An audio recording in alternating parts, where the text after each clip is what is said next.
Well, hello, my name's David Tyson. I am a BGW Architects Building God's Way. Joining me today is Ned Wright, another one of our senior project architects.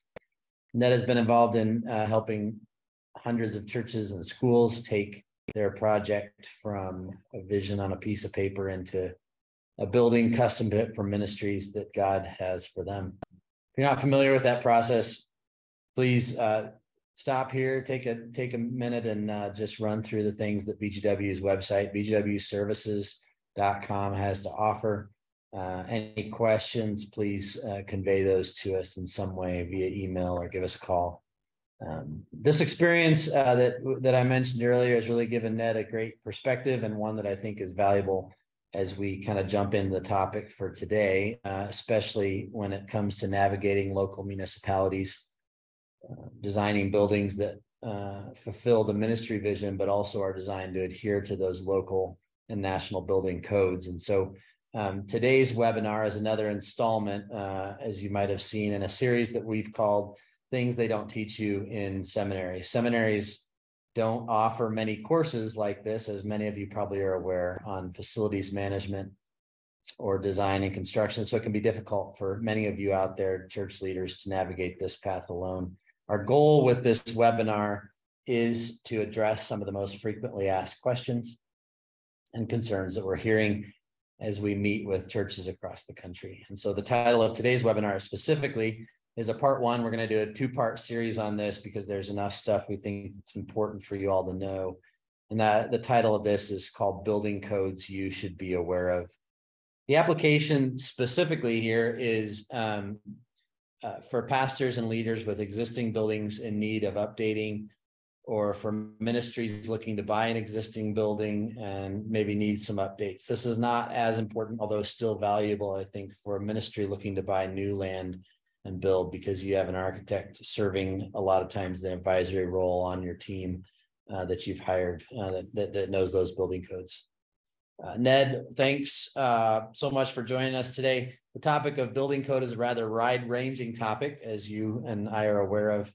Many times has nuances depending on the region. But hopefully there maybe are some bite-sized chunks that you can kind of jump in here and boil down for us so we can effectively understand a little better. Yeah, well, great to be here, Dave. And building codes is a topic that can make many people, including me, eyes glaze over. And so I'm going to start today with a story. The Iroquois Theater in Chicago was dubbed absolutely fireproof by the owners of the theater, since it was a concrete structure, but it would become the tragic site of a deadly fire just 37 days after it opened for business during the busy Thanksgiving and Christmas holiday season of 1903. In the second act, during the song and dance number titled In the Pale Moonlight, a calcium arc floodlight sparked and ignited a fire in the overhead curtain scenery above the stage. Attempts to extinguish the fire were unsuccessful. People began to panic and run towards the exits. The exits were not marked, and the exit doors to the north were hidden by a curtain. When the exit doors were finally located, people were further hindered by unfamiliar door latching devices that required the operation of a small lever. The doors from the auditorium opened inward against the flow of egress traffic, and the panicked crowd made it difficult to get to the doors as they pushed forward trying to reach the exits. Obstructed exits and dead-end corridors fueled further panic, with people pushing and rushing to the exits. Many people were overcome by heat from the fire in the theater. Some people succumbed to smoke inhalation, while others were trampled by the panic-stricken crowd. The Iroquois Theater, a palace-like structure with plate glass, mahogany, and marble, became a death trap that caused the death of 602 people in under 8 minutes, even though the fire was brought under control in about 15 minutes by firefighters. Excerpt from Historic Fires That Shaped Building Codes, a series produced by the Harrington Group, Incorporated. And I'm also going to read from Deuteronomy 22, verse 8.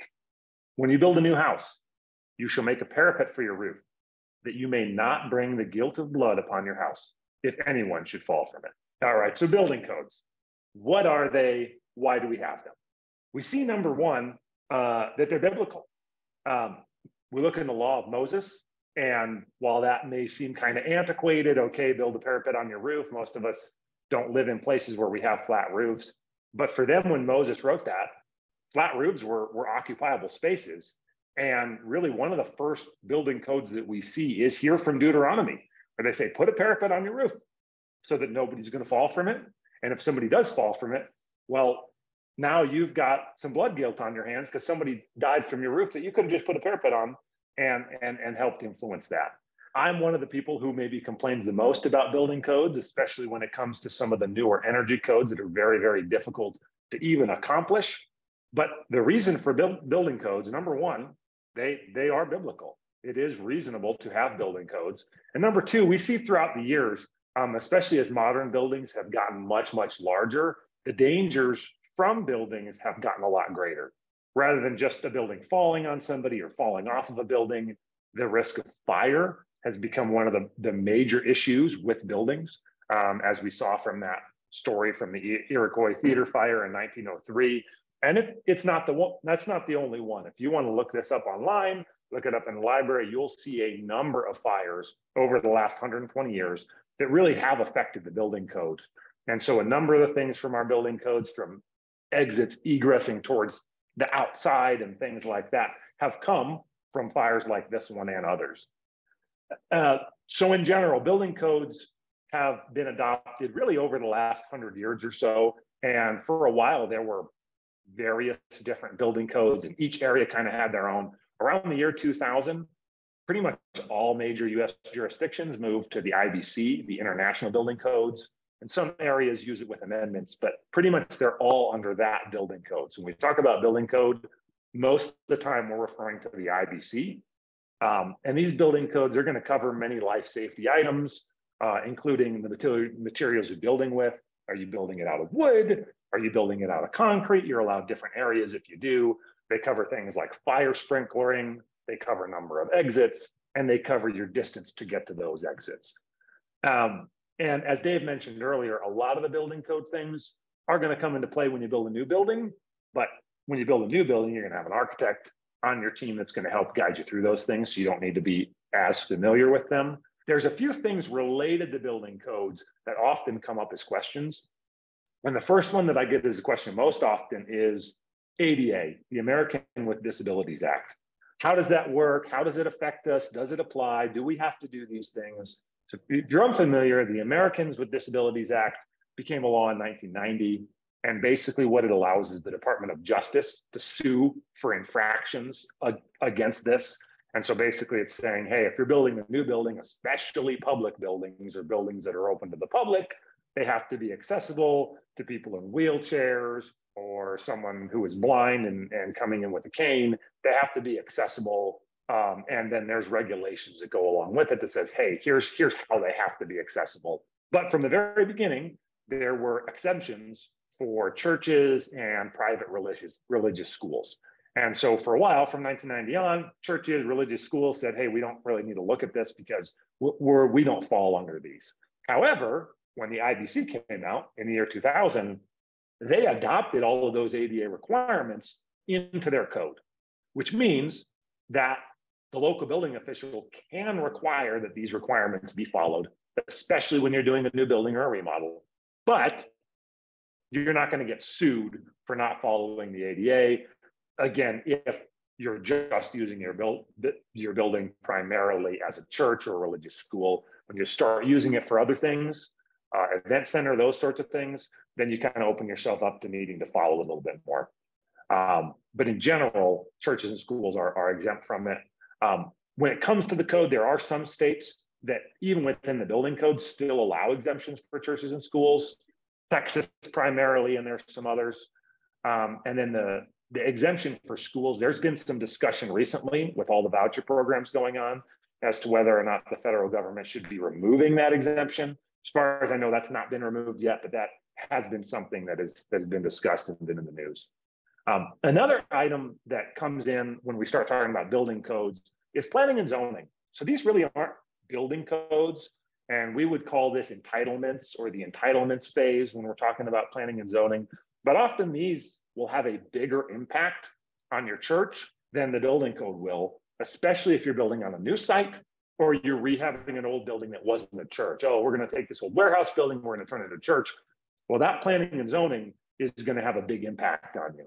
And essentially, if you're not familiar, what zoning says, most cities will have a zoning ordinance that says, hey, this is our R1 zone for our houses. This is our, our 6 zone, for medium density housing. And then we'll have commercial zones and other things. And oftentimes what we find throughout much of the US is that churches and schools are not permitted in any zone. There's no zones that say, hey, you can have a church here, you can have a school here, which is unfortunate. There's a few exceptions to that, but a lot of them really don't allow you to do it in any zone without going through a conditional use permit process. In some places, conditional use permit process is pretty simple and it's almost guaranteed that you're going to get it. There's other places where that's certainly not the case. And sometimes it's as much as, hey, for 2 weeks from the time you submit, you get your conditional use permit. Other places, especially places in California, more urban areas, it might take upwards of 2 years to get approval from the planning and zoning departments and all the various things you have to go through. We're not going to get into all of that as it is related, and the question comes up, I did want to cover it. You are not making changes to the space or use. For most of these things, you really are grandfathered in. So when it comes to elevators, when it comes to ramps, when it comes to exiting issues, when it comes to sprinklering, you're just grandfathered in. And so for a lot of these things, if you're in the church, you've been using the church for years, there's really no requirement that you do any of these things that we've talked about because you're already there, you're already using it as a church. Now, if you were going to change the space, make it something different. If you were going to take your sanctuary that seated 100 people, knock out walls, make it seat 400 people, these things would start to come up. They would start to apply. And that's the kind of thing that I know Dave has seen a lot, where churches are making these small changes that, do have some building code implications to them. Yeah. So when it comes to that, are there any checkpoints where you say, hey, if we do this and this, automatically we're going to trigger codes, or is it just kind of a case by case scenario sometimes on that? Some of it's case by case. The biggest one that we run into is the 300 occupants limit in a sanctuary. So when we're going from a small sanctuary, let's say 150 people, we're busting out some walls, we're making it over 300. That really is the limit in the code where it says, now you need to fire sprinkler. There's other things that can make you fire sprinkler, but the one we run into is that 300 occupants. And that 300 occupants is not actually defined by how many people you get in the space, but how many people code says you can have in the space. So it's really closer to 250 in terms of how many people you can actually get in the space, where a local authority would say, hey, at this point, you're going to need a sprinkler if you want to do this remodel. Okay. And then when it comes to some of this early, if you're making changes to the space and stuff, maybe one question some folks might be curious about specifically is, is there a time when you start to have to trigger any of these different other upgrades or different things like that in addition to sprinklers? Are there anything like that is it normally like a percentage that you're remodeling a space and you have to do something? Or if you're buying a new building and you've got to do a conditional use permit, do you also have to upgrade the building to a certain level type of thing? Yeah, so that's a great question. The conditional use permit, again, on that planning and zoning side, doesn't necessarily impact your interior building stuff, though, again, they are related. Yeah. So the big word that's used is change of use. So if you're doing a change of use to the building, let's say it was a warehouse, you're turning into a church, for the most part, the authority having jurisdiction is going to be able to say, you really have to follow all the building codes that are out there. Now, some of them will do some horse trading, depending on where your church is located, and say, hey, it's kind of unreasonable to make us do X, Y, or Z. How about we just do these 3 things and not those 3 things? But really, if you are doing a true change of use, where you're moving from especially a lower occupancy, lower hazard type use to a higher hazard use like an assembly, the common ones we see is warehouse to assembly or an office to assembly. And both of those are indeed that jump that constitutes a change of use. And that's where they can say, there's things they can make us look at structurally, which is one of the higher cost items. But then, of course, things like accessibility, and sprinklering are things we also need to look at in those scenarios. Yeah. And so for like accessibility, one of those things might be, even as small as, changing out doorknobs, correct? Like things like that. Yes, yes. Yeah. And your question on percentage, because this has come up in a lot of remodels where, hey, they have 2 stories to the building. Most of what we're doing is on the first floor, but there's little on the second floor. Do we have to add an elevator? And the rule of thumb that's in most of the codes is that 20%, if 20% of your cost is being spent on accessibility upgrades, that's the cap.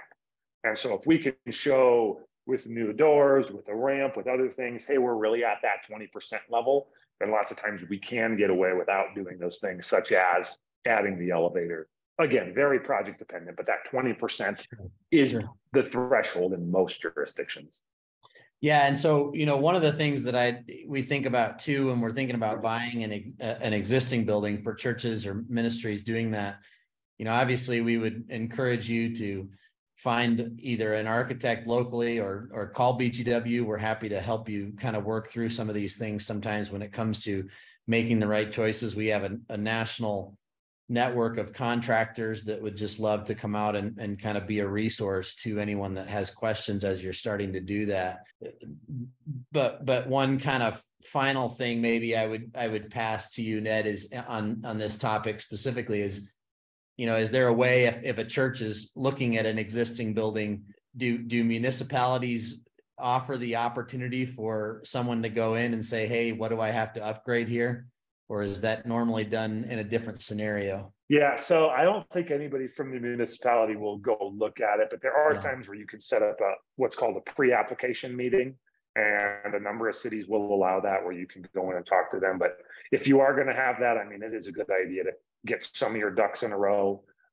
Some of the things you can look at, I mean, the zoning ordinances for basically every city in the country is available online. So if you go to that city, there'll be links to their zoning ordinances, and you can figure out what that parcel, that project is sitting in. You can read the general requirements, which will help make you, make a better decision there. But with some of the things, such as, especially the warehouse is one of the ones we run into the most. And really where this is most troublesome is areas that are in hurricane zones and high seismic zones. So if you're in a hurricane zone, you're in a high seismic zone, buying a warehouse or an office building and changing it to a church, still an option, but there's probably very likely going to be a cost associated with the structure for that. Okay. Well, Ned, thanks again for joining us today. Obviously, this topic of building code is pretty wide ranging. We've kind of just touched on some of the overall things. We encourage you all to join us again for the next part, our part 2 of this, to kind of get a little more into the nuts and bolts as we get into that. And so thanks again for joining us. We'll look forward to talking to you all next time.